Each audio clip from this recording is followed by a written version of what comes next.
Hello class, welcome to shape IAS. आज हम बात करने जा रहे हैं एक बहुत ही rare sensory hearing loss disease के बारे में, जो हाल ही में बहुत ही ज्यादा मशहूर सिंगर यानी कि अलका याग्निक को हो रखी है।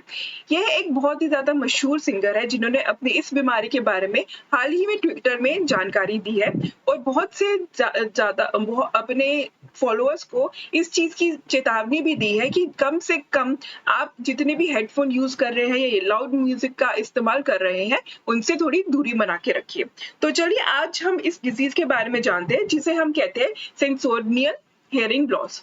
ये एक कॉमन तरीके की हियरिंग मतलब की इम्पेयरमेंट है वर्ल्ड वाइड, मतलब कि पूरी दुनिया में ऐसी कॉमन तरीके की सुनने की बीमारी पाई जाती है। इसका रीजन अगर हम साइंटिफिक टर्म्स में बोले तो रीजन होता है कोक्लियर एंड ऑडिटरी नर्व और सेवरल स्ट्रक्चर के ऑफनली मतलब बहुत ज्यादा इफेक्ट होता है। इसके बारे में हम आगे भी बात करेंगे, यानी कि आप लगा लीजिए ये कुछ ऐसे नर्व्स होते हैं हमारे कान के अंदर या हमारी बॉडी के अंदर जो डैमेज हो जाते हैं या फिर सही तरीके से काम नहीं करते हैं।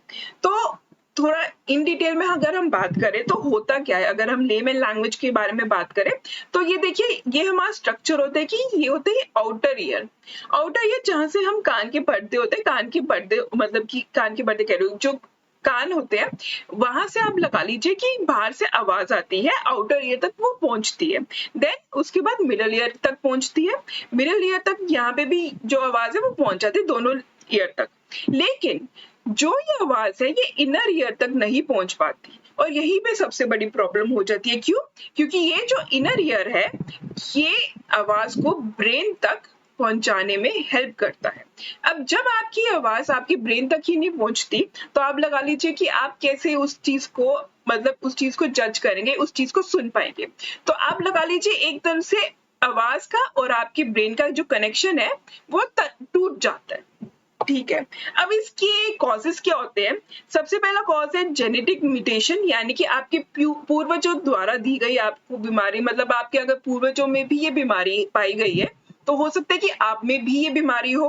देन प्रेगनेंसी कॉम्प्लिकेशन, यानी कि गर्भ अवस्था में अगर माँ को कोई प्रॉब्लम होती है या कॉम्प्लिकेशंस होती है तो हो सकता है कि उसके होने वाले बच्चे के अंदर भी ये प्रॉब्लम पाई जाती है। ठीक है, then environment influence like noise, बहुत ज्यादा लाउड म्यूजिक सुनना, बहुत ज्यादा हेडफोन का यूज करना, इनकी वजह से भी ये प्रॉब्लम हो सकती है। देन ऑटोटॉक्सिन सब्सटेंस जैसे कि antibiotics, chemotherapy drugs.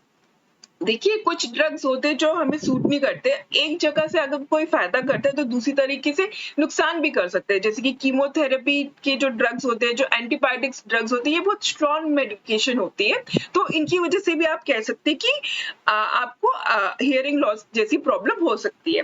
Then natural process ageing, ये तो देखिए इसमें किसी की भी गलती नहीं होती, नेचुरल प्रोसेस होता है, तो आप लगा लीजिए कि एजिंग की वजह से भी बहुत ज्यादा कॉम्प्लिकेशंस वगैरह आ जाती है।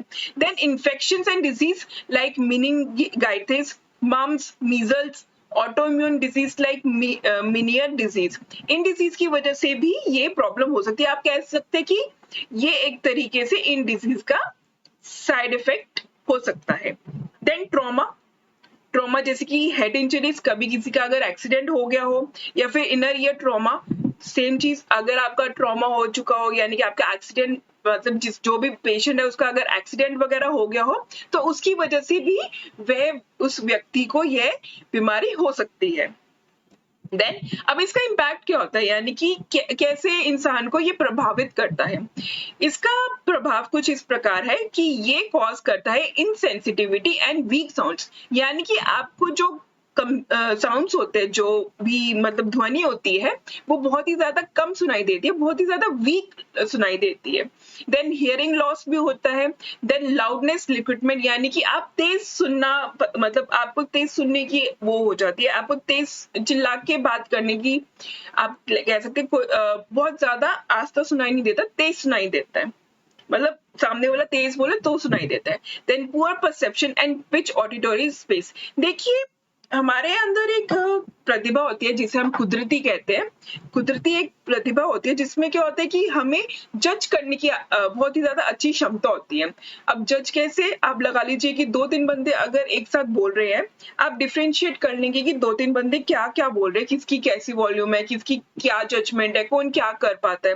तो इस तरीके से आपके अंदर ना एक जजमेंट पावर होती है। लेकिन जब वो साउंड आपके दिमाग तक ही नहीं पहुँच पा रहा, आपका दिमाग ठीक से वो जज ही नहीं कर पा रहा, तो आप लगा लीजिए आप कैसे एक इंसान को जज करेंगे, कैसे आप बता पाएँगे कि कौन क्या बोल रहा है और किस वे में बोल रहा है, ठीक है?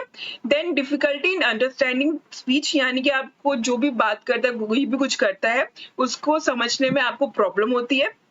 Particularly in the presence of background noise, अगर पीछे से कोई भी कुछ बात कर रहा हो, जैसे कभी ट्रैफिक की बात मतलब आवाज आ रही हो या कुछ भी आवाज आ रही हो, आप लगा लीजिए कि इन आवाज की वजह से आपको बैकग्राउंड म्यूजिक की वजह से आपको सामने वाले की स्पीच को सुनना, यानी सामने वाले की बात को समझने में डिफिकल्टी होती है। देन इसके बहुत तरीके के टेस्ट होते हैं, जैसे कि pure tone test, whisper test, middle ear muscle reflex text testing, tympanometry, rhino test, then Weber test. ये सब कुछ टेस्ट है, इनके बारे में ज्यादा डिटेल में जानने की जरूरत नहीं है, कोई भी इतना डिटेल में नहीं पूछेगा, जस्ट ऊपर ऊपर से आप देख लीजिए कि कौन कौन से टेस्ट होते हैं, ठीक है। अब इनका ट्रीटमेंट क्या होता है, यानी कि इनका सॉल्यूशन क्या होता है, इनको कैसे ठीक किया जाता है। तो मैं आपको बता दूं कि इनको ठीक करना तो मतलब इम्पॉसिबल है, यानी कि इनका कोई क्योर नहीं है, कोई भी मेडिकेशन वगैरह से कभी भी आप इस चीज को रिवर्स नहीं कर पाओगे, आप अपने नेचुरल प्रोसेस में वापस नहीं आ पाओगे। आई एम सॉरी, मैं आप कह रही हूँ, मेरी थोड़ी आदत है आप कहने की, लेकिन मैं मतलब समझ आइए, आपसे मेरा मतलब है पेशेंट जिसको भी ये अनफॉर्चुनेट बीमारी हो चुकी है। देन लेकिन फिर अब पूरी जिंदगी बहरे तो रह नहीं सकते हैं, तो आप लगा लीजिए इसका सॉल्यूशन ये हो सकता है कि आप मतलब पेशेंट हियरिंग एड्स और कोक्लियर इम्प्लांट्स का यूज करें, ठीक है। तो इसी के साथ हम अपने लेक्चर का अंत करते हैं, तो बने रहिए स्टार्ट आईएएस के साथ, और थोड़ा हो सके तो लाउड स्पीकर एंड ऑल से थोड़ा सा दूरी बना के रखिए, हेडफोन से थोड़ी दूरी बना के रखिए, अपना समय बांध के रखिए, इससे क्या होगा आपको भी आने वाली एज में कोई प्रॉब्लम नहीं होगी। सो खुश रहिए, स्वस्थ रहिए। इसी के साथ हम ये लेक्चर वाइंड अप करते हैं।